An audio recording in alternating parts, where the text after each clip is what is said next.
So let's start. First, to access Scratch, we have to visit scratch.mit.edu.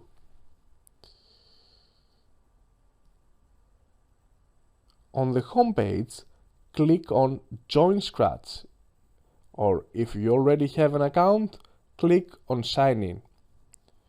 Actually, I'm already signed in. Once you're signed in, click on Create to start a new project. And it's time to explore. Drag and drop blocks into the scripts areas and see what happens.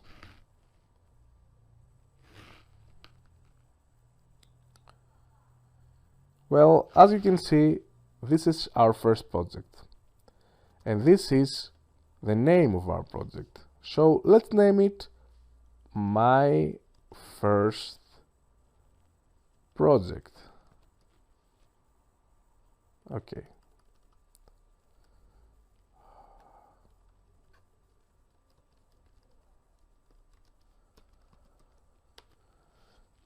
This is the mascot of Scratch. It is a really funny cat. This is our scene, where all the action happens. Actually, as you can see, this is our stage, and this is how we'll call it. This is a sprite, and all the sprites are shown there. They are shown in our stage, and also we have a summary of sprites right there.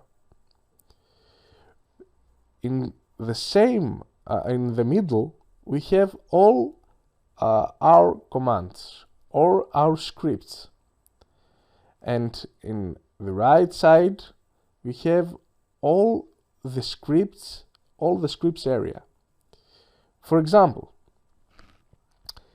in this category we have all the commands that have to do with motion, like move 10 steps or turn 15 degrees. In the second category we have the looks category, so how our sprite looks. We can say hello, think something, we can show a sprite or hide a sprite.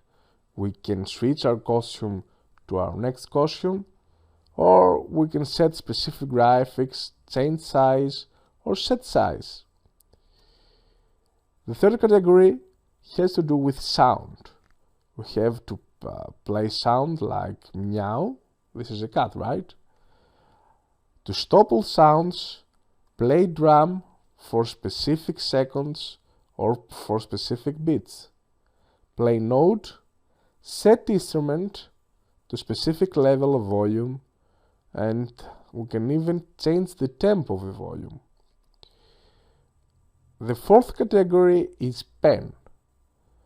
This actually looks like logo, so that if our cat or our sprite is moving around our scene, he can have the pen down so that can leave its mark down to the environment. We will see an example later. The fifth category is data.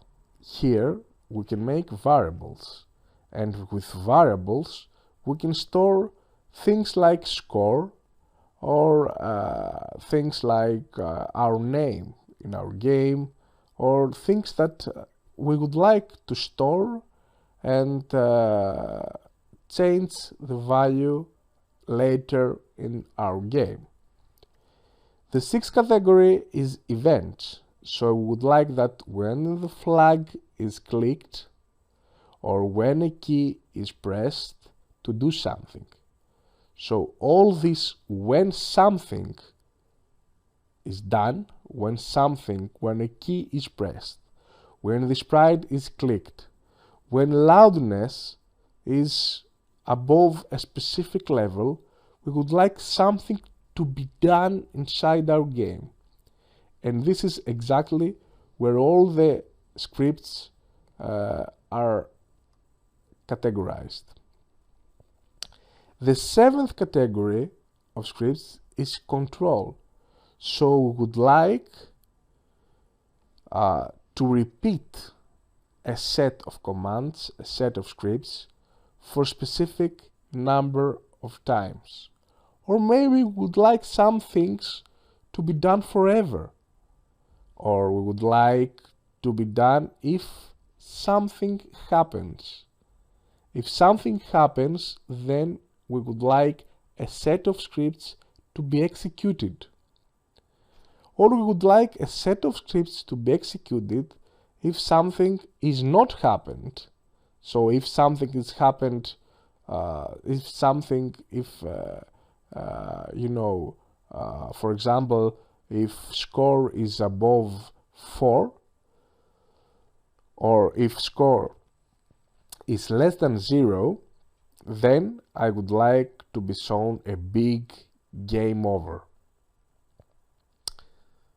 Else, I would like to go on, to move with my game, or just to eliminate one life. So the lives variable will be eliminated by 1.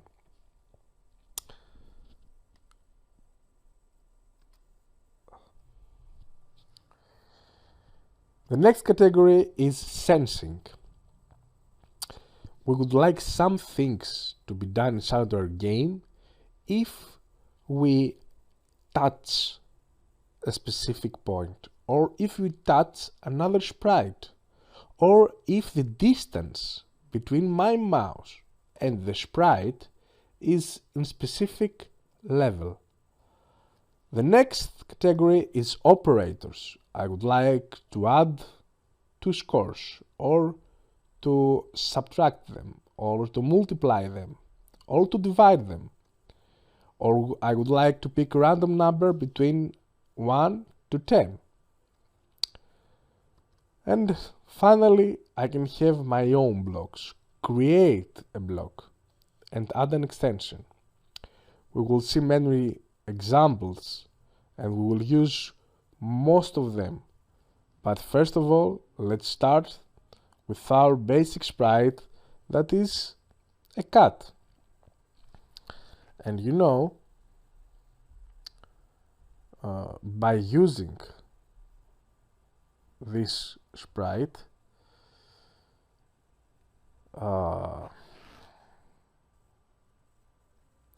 actually each object in Scratch is called a sprite. You can add sprites by choosing from the library.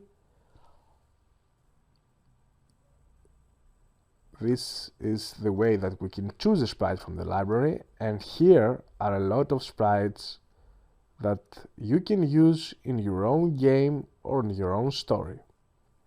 You can even have a dragon, a duck, a donut, and actually there is a library of sprites like animals, fantasy, letters, people. And I think that I will add this girl, Avery. I like this girl.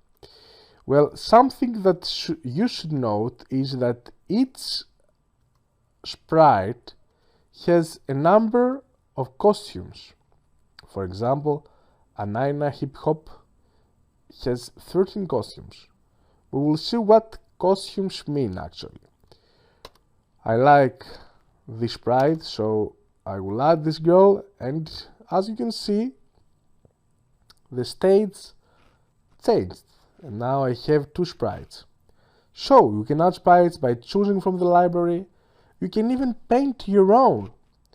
I will make a try, although I'm awful to painting, and I will add something like this, a head, 2 eyes. Okay, I know that even a 3-year-old child can draw better than me, but after all, this is it's much more awful than I thought it would be. So I'm sorry, as I draw it, you can show this sprite here. Okay, it's awful, so I would like to delete it. Do you see these menus? The first one is to duplicate this awful painting. So now I have sprite 2 and sprite 3. Here they are. If you would like to eliminate them, to delete them, we have to choose the second one and click on your sprite. With the third choice, you can grow. With the fourth choice, you can shrink. That's it. You can even paint your own sprite, or you can upload an image, or you can even take a picture of you from the webcam. This actually is the stage. This is where you can preview what your code does. You can add backdrops to your stage. You can start and stop the preview at any time using this grid flag, or you can stop them with the red stop symbol at the top of the stage. You can even change the background here, and the way you did it is by choosing the stage, and then you can choose the background from a library. And I think that I like this one, which is much more cool than before. In the same way as exactly the sprites, you can even create something as a backdrop by painting, or by uploading from a file, or even with your camera you can take a snapshot, a photo, and upload it. As I said before, scripts are commands. This is how the magic happens actually. You can use scripts to instruct your sprite to do what you want it to do. From moving forward to saying hello, scripts are arranged in a logical sequence to program the sprite. We will cover each of these in more detail as you work through challenges. So, as I said, all of the coding happens here. The way that it happens is by dragging and dropping scripts into this area. By writing scripts out of the area, you can then delete it. So let's make a small example. We have a sprite here, and actually I will use the event, and I will say when this flag is clicked, I would like to move 10 steps. So let's write.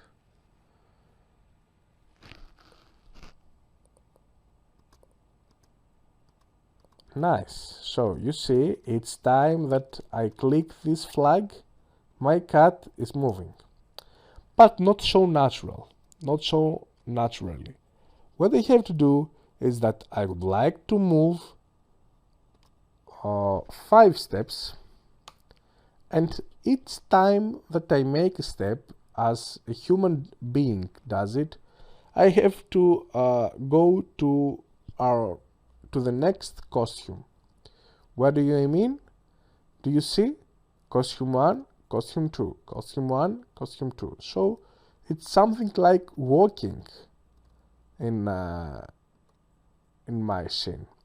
So when the flag is clicked, move 5 steps, and then switch to next costume. So let's write much more naturally. And I would like to do it to repeat this process 10 times. So let's write. Nice. Maybe 20 steps. So let's do it very, very fast. I would like to move 20 steps, go to next costume, and to wait for about 0.2 seconds. So let's try it. Very, very nice. Maybe if I repeat it for 14 times.